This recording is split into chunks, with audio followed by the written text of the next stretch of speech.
want to welcome you to the Ask Jeff YouTube channel. Here's today's question.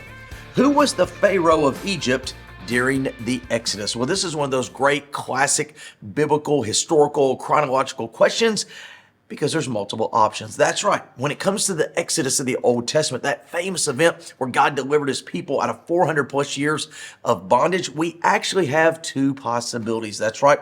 We call it the early date and we call it the late date, either the 15th century BC or the 13th century BC. And based on what date you choose determines on which Pharaoh you believe it was. Most people, not all people, most people believe in a latter date, 13th century, mid-1200 BC.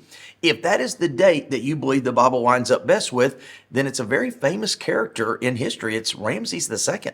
In fact, there was an exhibit years ago that went all around the world to all the great museums of all that they discovered of the great Ramses, and that would have been that famous Pharaoh. In fact, many cartoons and stories and such use his name because historically speaking, he is a viable, and I would say probably majority opinion candidate.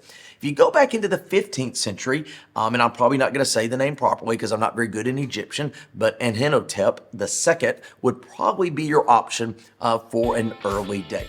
Nonetheless, what we discover is this, that whomever this Pharaoh was continued to resist the will of God. He continued to resist the people of God. And ultimately, in his own home, he paid a dreadful price with the loss of his firstborn son. Great question. If you have one, send to AskJeff.net. Maybe your question will be tomorrow's. Thanks for being a part of today's daily question. Now, we answer a question each and every day. Please feel free to submit a new question at AskJeff.net. We may not have gotten to yours today, but we eventually will continue to be a part of this. Subscribe so you don't miss out on a question every day.